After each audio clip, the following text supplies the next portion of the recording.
Hey friends, it's Charles here, and I want to do a quick catch up on what is going on in the Spawn universe.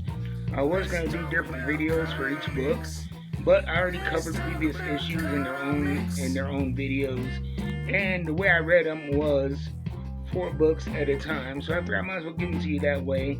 I have a couple of notes here of key plot points. There will be spoilers, but I want to give you enough information, let you know what's going on, so you can jump right in.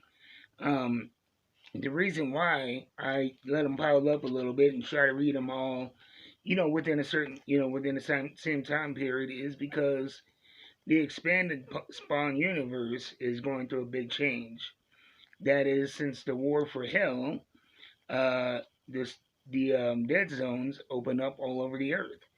So the spawns no longer have spawn powers, yet they're still trying to, fight evil and do their thing.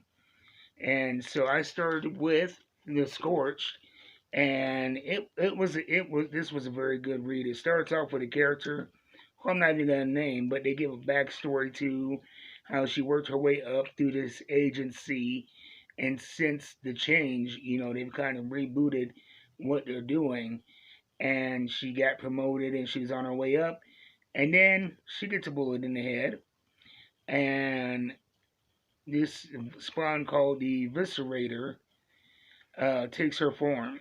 Apparently, it is a pre-existing character. I'm new to the Spawn universe, and I'm still missing large gaps of the story. And so, as I go through the back issues, it'll probably be a character I'm familiar with. But he inhabits her body to join up with the agency to capture the Scorch. And the Scorch are the team of She Spawn, um, Haunt, and Medieval Spawn, who is actually a normal human being that is transformed into Medieval Spawn via the armor. Um, and they cannot find him because since he has no powers, he's just the tech guy. And so throughout this issue, he is constantly in the ear of the team. And let's see. And so we cut to a lab where they're working on another spawn called Overkill, and they're trying to get these implants um, that they have installed on him to work with other specimen. I guess they give them powers, but the problem is since they're tuned to Overkill, the other participants, subjects, reject it, and so instead of trying to implant from Overkill into another subject, they're going to try to get mind control over him. And let's see, yeah, so they send Bishop and the Viscerator, who is undercover as this agent, and they track down and subdue the Scorch. And they kind of put She Spawn in a corner. You're either going to join up with the agency or we're just going to kill Hunt and your whole crew. And so she's kind of, leaves with that cliffhanger. And the guy on the other end of the computer tech, Medieval Spawn, wondering what the hell is going on because he can't reach anybody. And so it leaves off there with that cliffhanger, and it was a very enjoyable issue. And then here we have Gunslinger Spawn. Last week he's traveling up the East Coast, trying to get revenge on the people who killed his sister. When he finds out they're somehow still alive, he has teamed up with the housekeeper who he saved that was working at his motel. He saved her from some thugs, and she has been driving for him and kind of helping him, with, getting along in modern society because Gunslinger Spawn is from the 1800s and can't read and can't really drive. And she is really an aspect of the book I really enjoy because she brings out more of Javier's human side. And he's become a lot more vulnerable character since working with her. And And to top that off, it's now that he doesn't have his Spawn powers. We're just dealing with Javier, and yeah, he's still a badass gunslinger, but he's also a dude in an unfamiliar world, freaked out by modern technology and modern life. And so you have that dynamic, and then you also have Taylor, the son of an agent of heaven who Gunslinger Spawn killed in the early issues of the book. And Taylor didn't have any idea what his father was up to, but he ended up helping Gunslinger Spawn. I would say for about the first 15 or so issues, was kind of a reluctant sidekick, if you will, but they ended up getting split up during the battle for Hell. And after that, he kind of dumped him on this Native American cat who was kind of a mentor to Gunslinger Spawn. And Taylor being frustrated, not knowing what the hell is going on with his life, because he is currently going through some kind of change himself. I think he may have some angel abilities that are dormant, and so he is currently kind of disappeared. And so that's going to be something interesting to keep an eye on in these next few issues. One thing I like about this universe is they kind of let things simmer and they let things progress slowly. So that's going to be a story beat I'm sure we picked up again in the next few issues. But he has found the big bad guy he's after, and now he's making a plan with Linda to go after him. And then I got into Spawn, the Mothership book. Right now, Spawn has been, going up against the forces of. Actually, he's been going after this vampire, Blood, trying to stop him and trying to help his old friend Redeemer, another Spawn who is, from my understanding, very important in Spawn lore. But like I said, my knowledge of Spawn is maybe issues 1 through 25 and 300 through 353.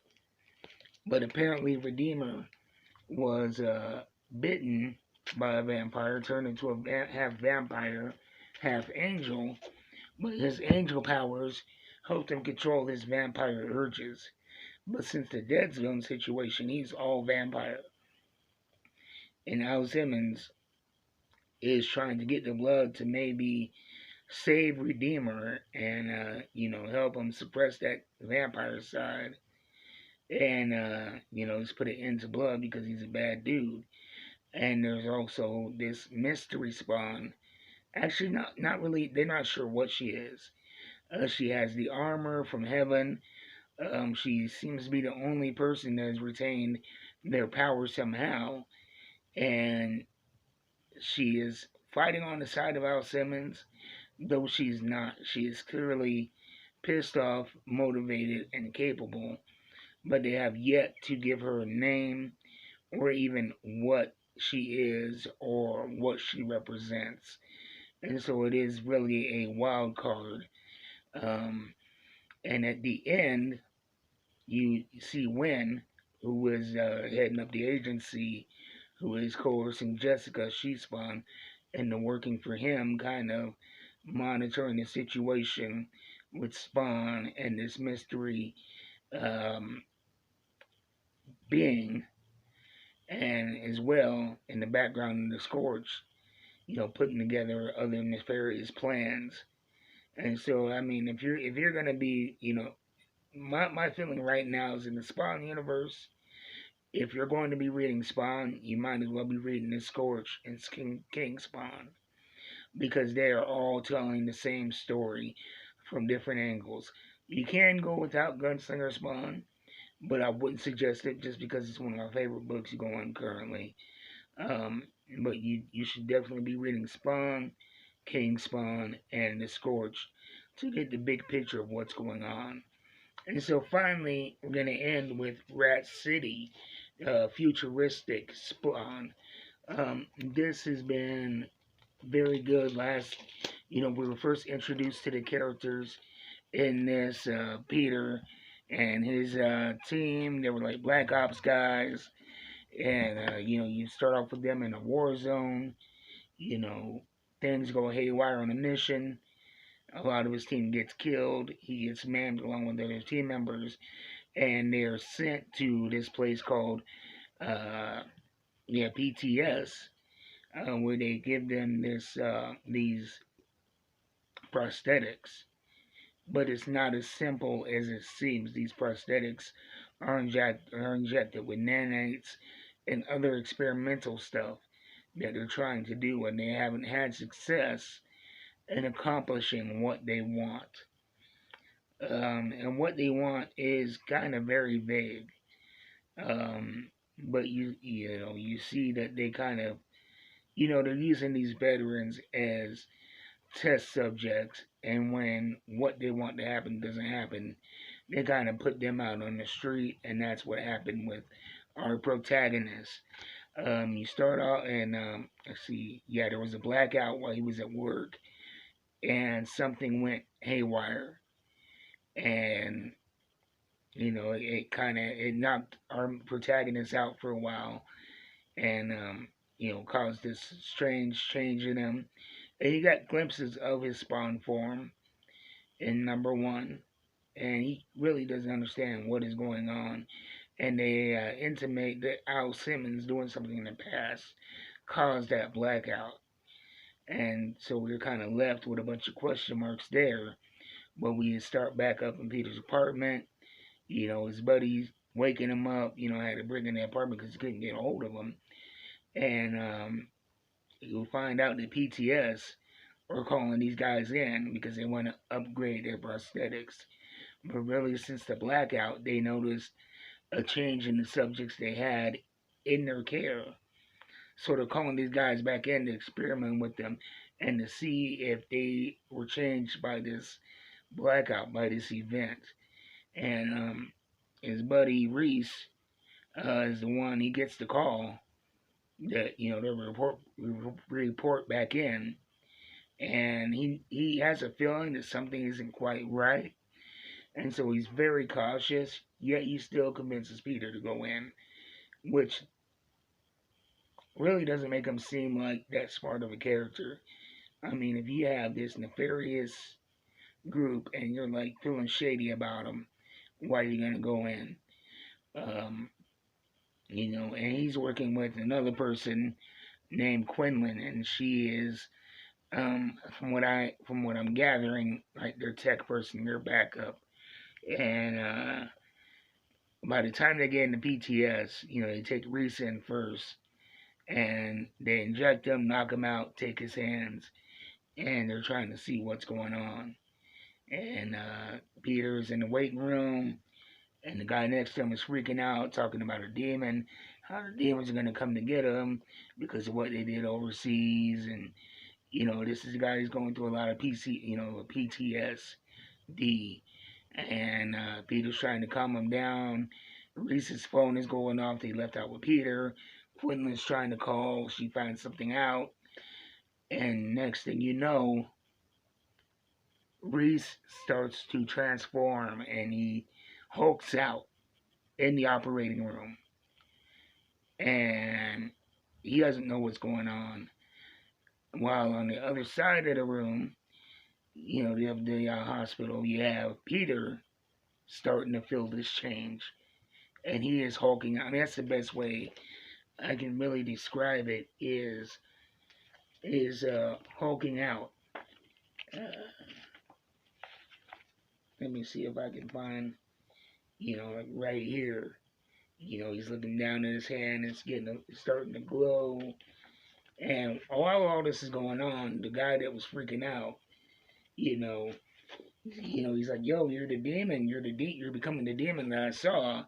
And my theory on that is it was a vision from the past of Al Simmons, because throughout all with this whole chaos, Reese ends up getting killed, and that sends our protagonist over the edge, and we see what happens.